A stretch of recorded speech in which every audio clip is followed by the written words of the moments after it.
कुर्बानी के दिन आए, कुर्बानी के दिन आए। अस्सलाम वालेकुम रहमतुल्लाहि व बरकातुहू। वालेकुम अस्सलाम वरहमतुल्लाहि वबरकातुहू। डॉक्टर साहब, जब मैं इस बकरे को लाया था तो ये बहुत खुश रहता था। अब ये हर वक्त रोता ही रहता है। कभी कभी मैं इसके आंसू पोंछ भी दिया करता था, मगर अब भला मैं कर भी क्या सकता हूँ।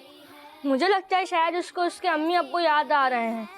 अब इस मसले का तो कोई हल ही नहीं। अब डॉक्टर साहब आप ही कुछ करें। इनको ना हो तकलीफ ये दिया। हाँ भाई बकरे, क्यों रोना धोना लगाया हुआ है? किसको याद कर रहे हो? किसके पास जाना है? जल्दी बताओ। शाबाश। अच्छा, आगे बोलो आगे बोलो।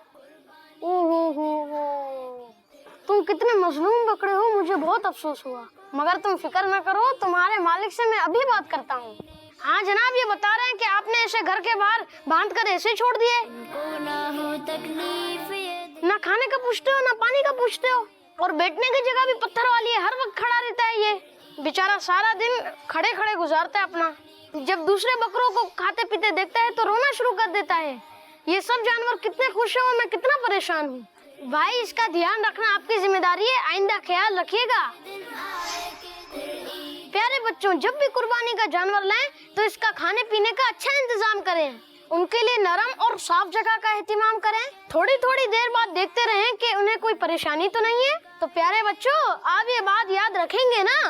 Please do remember these things. कुर्बानी के दिन आए, कुर्बानी के दिन आए। बच्चों का मदनी चैनल आ गया। क्या बात है।